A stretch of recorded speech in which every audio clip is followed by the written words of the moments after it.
Assalamu alaikum, everyone, and welcome. So glad you could join me. Today, we're going to dive into a really powerful story from the Quran, specifically from Surah Yunus. It's this incredible narrative all about faith, fear, and, a final dramatic confrontation.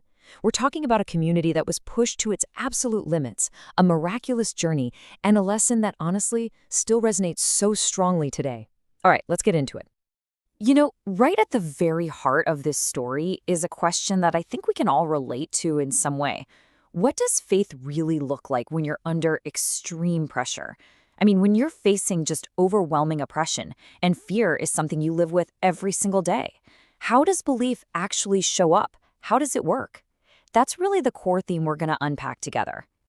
Okay, so our story kicks off in let's just say, a climate of intense fear. We're introduced to this small community of believers, the followers of the prophet Moses, peace be upon him, and they are living completely under the thumb of one of the most notorious tyrants in all of history. And right away, the Quran sets up this incredibly stark contrast. It's almost like a David and Goliath situation. On one side, you have what the text calls a durriya, which means a small group, maybe even just the youth among the believers. They believe in Moses' message, but they are absolutely terrified of being persecuted by Pharaoh. And then, on the other side, you've got Pharaoh. The text describes him as haughty, a transgressor, someone who's just completely out of control, dominating his people and crossing every single moral line you can imagine. The power imbalance here, it's just staggering. So, it's right in the middle of this intense, repressive atmosphere that Moses, peace be upon him, steps up. And what he does is so interesting. He doesn't just offer words of comfort. No, he challenges his people. He's asking them to take their faith and turn it into real, tangible action. He calls them to this beautiful, powerful concept known as tawakkul. Now, tawakkul isn't just, sitting back and passively hoping for the best. Not at all. It's an active, conscious decision to place your complete and total reliance, your trust in God. It's like Moses is saying to them, look, if you genuinely believe, then you have to act on that belief. Put your trust where it truly counts. And their response, it's just so human. You can feel it. It's incredibly powerful. They immediately say, yes, we place our trust in God. They affirm their tawakkul. But then they do something really wise. They make a very practical prayer. They ask God not to make them a trial for the oppressors, basically not to let them be victimized and crushed. They're saying, our Lord, we trust you completely, and we are also asking you, with your mercy, to protect us from a persecution that could literally wipe us out. It's this perfect blend of absolute faith and real-world wisdom. So they've declared their faith. They've laid their fears out in the open. But they don't just sit around and wait for a miracle to fall from the sky. This is where the story shifts into its next phase, revealing a divine plan that is, you'll see, both deeply spiritual and incredibly practical. And this is where we see how divine guidance works. It's not just abstract ideas, it's a concrete plan. God gives Moses and his brother Aaron, peace be upon them both, a clear 4-step strategy. Step 1, find stability. Settle your people in homes. Step 2, transform those homes into places of worship, spiritual sanctuaries. Step 3, establish regular prayer, something to unify the community. And step 4, give good news to the believers, keep their hope alive. I mean, this is literally a blueprint for building a resilient, strong community from the inside out. Okay, so once the community has this structure, this plan, Moses turns his attention to the root of the entire problem. He makes this incredibly powerful prayer, a supplication aimed directly at Pharaoh and the very source of his oppressive power. And God's response comes back, and it is swift and definite. Your supplication has been answered. But, and this is a really important but, this answer comes with a command, so remain on a right course.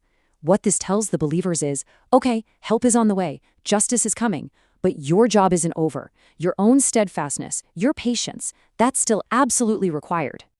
All right, and now the story builds to its incredible dramatic climax.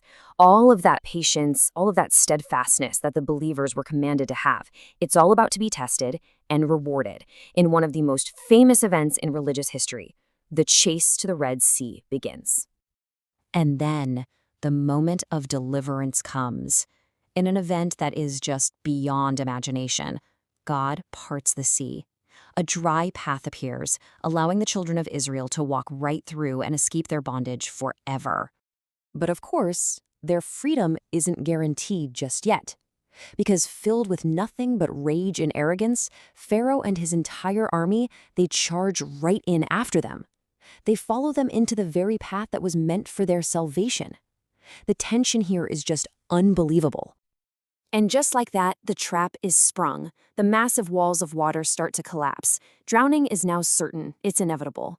And it's in this exact moment, with total destruction staring him right in the face, the tyrant Pharaoh finally speaks.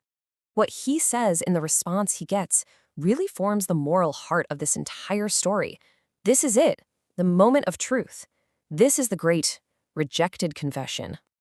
As the water is crashing down all around him, he screams out, "I believe that there is no deity except the one in whom the children of Israel believe, and I am of the Muslims," meaning I am one who submits. Just think about that. After a whole lifetime of claiming he was a god, he finally utters the words of true faith. But the divine response as it's recorded in the Quran, it's just one word, a single devastating rhetorical question. Now? His confession is completely and utterly rejected. And that one word, now, implies everything. It's as if to say, now you believe? After a whole lifetime of arrogance, of disobedience, of spreading corruption? Now? The lesson is crystal clear. Your moral history matters. A few desperate words at the very end can't just erase a lifetime of evil and tyranny. But believe it or not, the story doesn't just end with Pharaoh drowning. There is one final, incredible act that God performs, and it's meant to serve as a permanent lesson for all of us, for all time. And here we come across this fascinating twist. The verse says, "So this day we will save you in your body." Now, this isn't salvation for his soul. It's the exact opposite. God preserves Pharaoh's physical body. Why? So that his corpse becomes a tangible sign, a physical lesson for every generation to come about the ultimate fate of tyranny and arrogance. So when we kind of zoom out and look at the whole story, a few really big takeaways just jump out. First, faith needs both courage and a safe space to really flourish. Second, true guidance is this amazing mix of spiritual trust and practical, community-based action. Third, and this one is huge, a last-minute confession just can't undo a long history of oppression.